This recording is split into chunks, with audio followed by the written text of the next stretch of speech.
recording.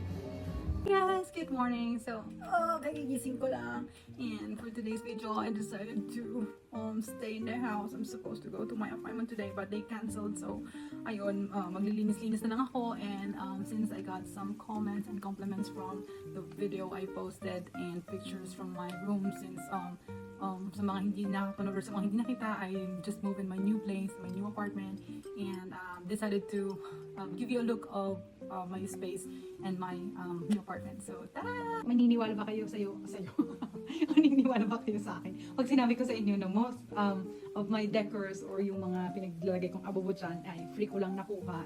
Nakuha ko lang siya from the basura habang naglalakad ako papuntang work or pauwi ng bahay. So, like for example, this lampshade na gold, yung frame niya, ay yung stand niya, nakuha ko dun sa habang pauwi ako papunta before. Tapos eto, habang papunta naman ako sa trabaho, kakababa ko lang sa bus, nakuha ko tong vase na to since yun nga, syempre gusto ko rin talaga yung magkaroon ng parang theme or concept yung room ko. So nag-gather ako since that, nag-gather ako ng mga ganitong mga items, may mga gold, ganyan, para dun sa magiging room ko. So ayan, itong paint na to, nakuha ko lang siya din sa kasama ko dito, hindi na kasi nila gagamitin. So sabi ko, instead of giving it or donating it to Goodwill, na isa siyang store dito sa US, which is magdo-donate ka ng mga items or bibili ka ng mga thrift na mga gamit din sa kanila.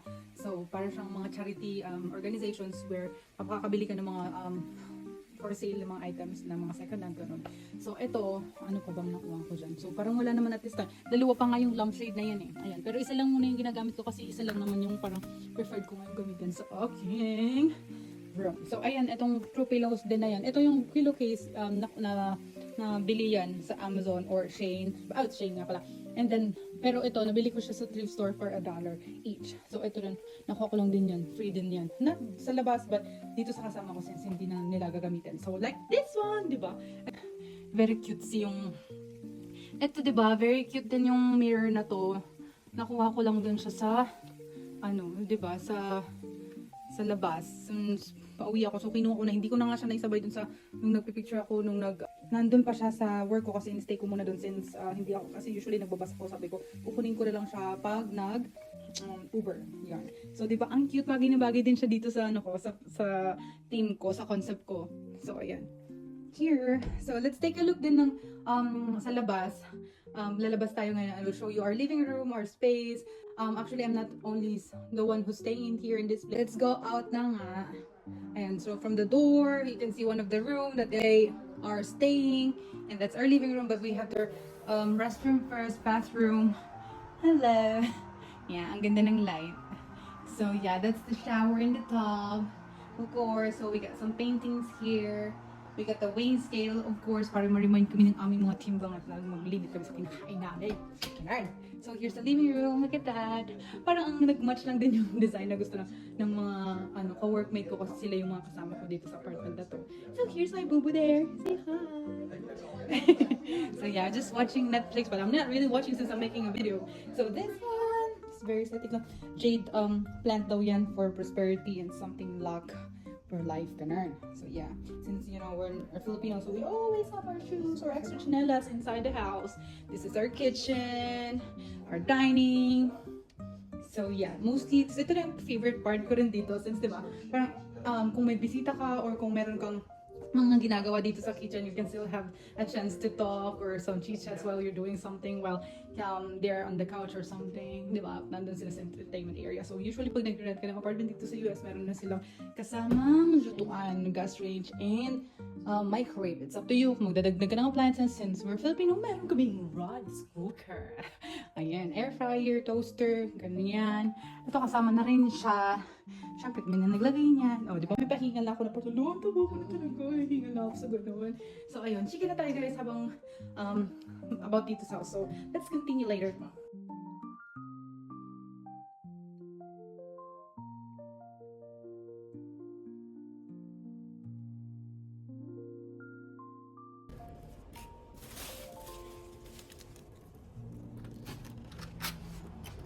So, here's our basurahan, just the parking.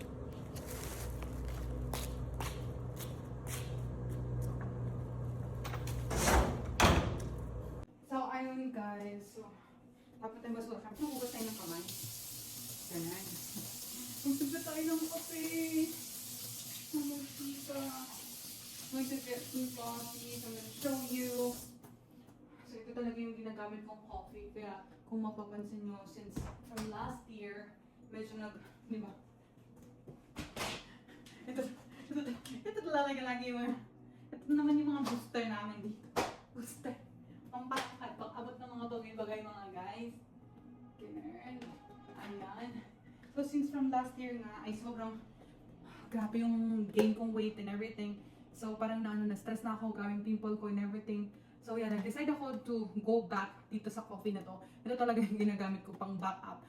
Lalo pa yung mga events now or medyo tigkainan season, ganun. So, ito na yung backup ko to help me reduce some weight.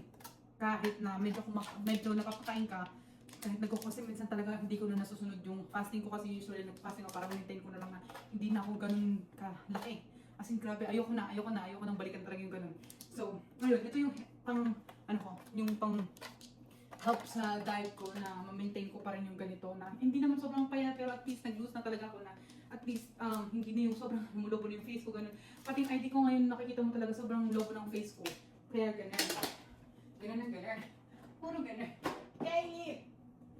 So yeah, mag-coffee na tayo. Just instant coffee. Coffee lang siya pero hindi siya yung matapang. Hindi ka naman pagtapog pero hindi ka naman pala kayang ipaglaban. Char. Drama yarn. Sorry. Coffee na tayo guys. Siyempre, Pilipino ako. Hindi ako gamit ng gunting. So, gamit ko lang yung kamay close. Tapos ano tayo ng water. Moment. So, let's just get some water from here.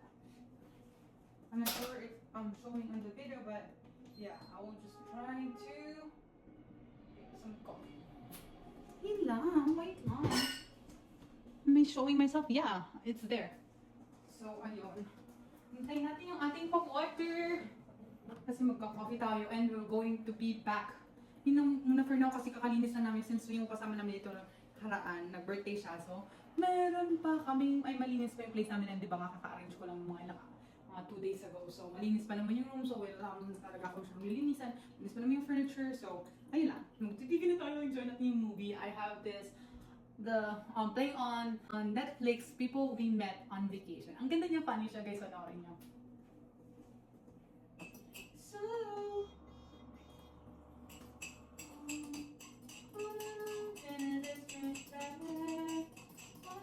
I'm good God and I have good hands, just in a one in a worrying can, and someday you'll see the first in the valley. Okay. My coffee is ready guys. So, i-dilute nyo lang siya sa water sa isang small cup para concentrated din yung coffee. Usually, I'll take 30 minutes or 20 minutes before my breakfast or before meals. So, ayun. Pero ako kasi, hindi ko na siya ginagana kasi minsan kasi grabe siya grabe siya mag-promote ng intake ng water. So, parang nagde-drain ka. So, ang ginagawa ko, hindi ko na siya ininom na gano'n. Usually, sinasabay ko na lang siya sa food and then more water na lang din talaga ako. So, let's go! I was saying earlier nga na syempre, hindi lang ako yung nakatira dito. So, since dito sa US, medyo mahal din talaga yung mga apartment. And kung wala ka ng mga family dito at hindi ka naman mag-i-stay buong araw at ilang araw ka lang, like hours lang talaga na mag-i-stay ka sa loon, in a week kasi nga nag-work ka rin naman. So, it's practical to share an apartment with your coworkers or your, friends or sa mga kilala mo or sa mga other relatives mo kung hindi ka naman talaga mag-stay dito for a long time. And yan, most common din talaga siya sa mga nandito na like mga single kanon na wala pang mga asawa. Or kung mayroong mga asawa tapos wala pa naman silang anak, so meron din silang like apartment, nakikishare silang couple din, kanon. Tapos mayroon lang silang tag-isang room. So yeah, yun ganun ang ginawa namin dito. Na mag-rent ka ng buong apartment, may 2 bedroom, ganyan, tapos mag-share kayo para at least mas cheaper siya and meron kang ka-share sa mga utility bills kasi most example, kukuha kayo ng internet at meron kayong parang sa atin din na lang, parang isang connection, ganun yung babayaran mo, pero kung may kasama ka sa bahay, syempre mag-share kayo or mag-share kayo ng pagbabayad ng bills, so mas cheaper siya, so ganun. So kaya mostly sa mga nandito rin sa US and even hindi lang naman dito siguro, pati sa other countries, ganun din naman yung magiging setup ng mga pagbabayad ng mga utilities. So, like for example, dito sa apartment namin, we're renting like 2,850 per month. So, we divided it into 4. So, yun, mas, di ba? And then, kung free na rin naman yung kuryente and yung water niya, so, di ba, mas cheaper siya. Like for, hey Siri. Siri's not listening to me. Hey Siri. How much is 2,800 divided into 4? This on the web. So that's 700 per month. So 700 per month ang sharing namin. Tapos yung sa internet naman it's like 80 divided by 4. It's 20. 20? Yeah, so 80. I'm not sure if it's just 80. Parang mas lower pa nga dito kasi ano lang parang wifi lang naman yun, parang 50. Parang ganun siya kasi parang lower, parang 15 lang ata yung sharing namin. So yun, 15 plus the internet. So magkano lang 700 something, diba? 715. So good deal na din siya instead of paying 2,800 just for yourself. Kasi meron din namang mga apartment dito like for example for 1 bedroom or yung studio type, it's 1,800 or 2,000. So diba, parang mahal pa rin siya kumpara kung mag-share ka ng apartment sa ibang mga tao. Ganyan, sa ibang mga tao. Sa mga kakilala mo. Siyempre, mas safe din talaga. May iba naman na nag-share sila na sa iba, like nagkunyar, nag-run sila ng isang places, nagkaroon sila ng roommate, ganun. So, pero kung kasi sa atin ng mga Filipino, parang hindi tayo sanay sa mga ganyang setup. So, ang ginagawa natin, maghanap tayo ng mga katrabaho or mga kakilala natin sa mga kapwa natin Pilipino hinanap natin. Ganon. So, ayun, tulong-tulong na, ganyan. Like, for example, ngayon wala akong trabaho, since ganun din sila, pag wala silang trabaho, sila naglilinis, ganyan. So, ganun lang yung setup dito. So, parang ako nga, katulad ngayon, ako lang din mag-isa, since nag-work din sila, they're working in other place din. So, di ba, parang 5 days din lang sila nag-work. Ako nga, 5 to 6 days ako nag-work. So, di ba, parang hindi talaga siya ideal na parang ka ng buong places, wala ka rin naman lagi. So, ayan, at least makakasave ka, yung ibang, instead of paying for the rent, at least you will maximize or, magagamit mo pa, utilize mo pa yung mga bagay na pwede mo pang paggastusan. Like, for example, ako, nagbabayad ako ng insurance ko dito. Insurance, tapos meron akong sarili kong network sa phone. That's, $50 per week. So, yan, yung mga bagay. Tapos, meron din, aside from that, magbabayad ka, bago ka mag-move, kailan nagre-require sila ng renter's insurance. So, that's gonna be for a year, for a 1-year contract. So, that's $85. Ganun yung mga requirements nila. So, ayun, medyo, talaga. Pero tsaga lang kasi, syempre, ganun naman talaga pag nag-work tayo, kailangan natin mag-invest din para sa sarili natin. Kasi, syempre, yun na nga lang yung space natin na mapapapahinga natin after natin mag-work and hustle. So, ganun. Kailangan natin ng peace of mind, kailangan na magandang kasama natin para parang magaan yung paggalaw natin. So, ganun lang. Thank you. Ang haba na naman ang mga sinabi ko. Baka, ma-board na kayo. So, that's all for today's video. And, in case that you have questions or you can relate to my situation, just comment down below. And let's chika again next time. Hindi ako lagi nag-video, more on short videos lang talaga. But yes, kasi wala akong magawa. So magsilinis na rin ako. Bye! Thank you for watching. Follow for more.